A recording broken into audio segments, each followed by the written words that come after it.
Hello, I'm Jenna Bates. Today, I'm going to talk about Section I, sheep and lambs, Section J, goats and kids, and Section K, equine.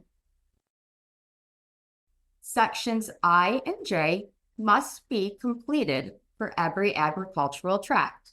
In the event that the operator refuses or is inaccessible, please observe and note as much information as you can.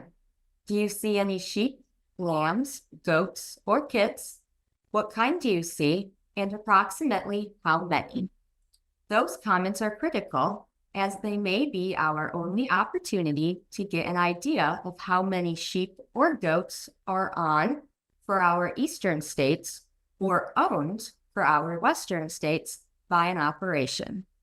Please note that operators could be contacted for future surveys, and any notes you can leave will be helpful.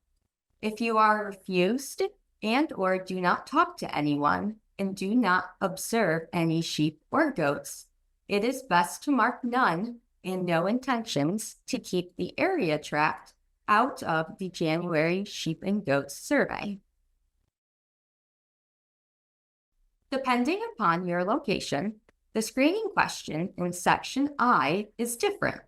In eastern states, you are asking about the presence of sheep or lambs regardless of ownership on the total acres operated, while in most western states, you are asking if the operation owned or custom fed any sheep or lambs at any location.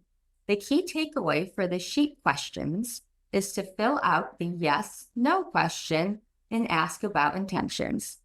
Please note that we may see these operators in follow-on surveys for sheep and goats. So if the answer is yes, unknown, or possibly, we may contact the operation in the future. As with Section I, the screening question in Section J has slightly different wording in different parts of the country. Just like with Section I, please make good comments if the operators tell you how many goats and kids they have, or if the sheep or goats are part of a 4-H or FFA project. It would also be helpful to know if they are milk, meat, Angora, or other goats as well, if in conversation you are told the breed or type of goats. You may not know this, but this is one of only a few surveys NASS conducts on an annual basis where equine inventory numbers are gathered.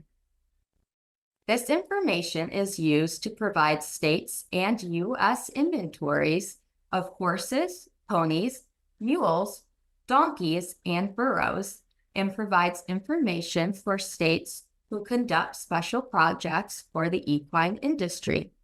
Can you think of any other survey where we pick up this information annually? If you said ARMS 3, you would be right.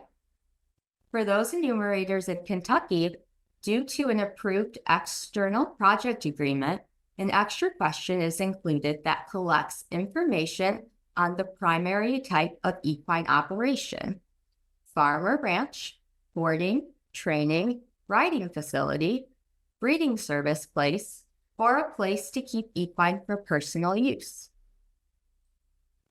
The questions in Section K have not changed from previous years.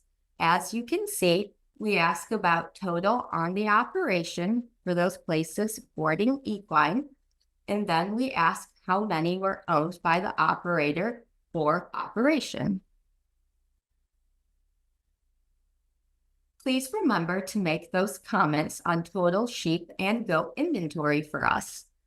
This concludes the short presentation on the sheep, goats, and horses sections I, J, and K. Thanks for taking the time and have a great day.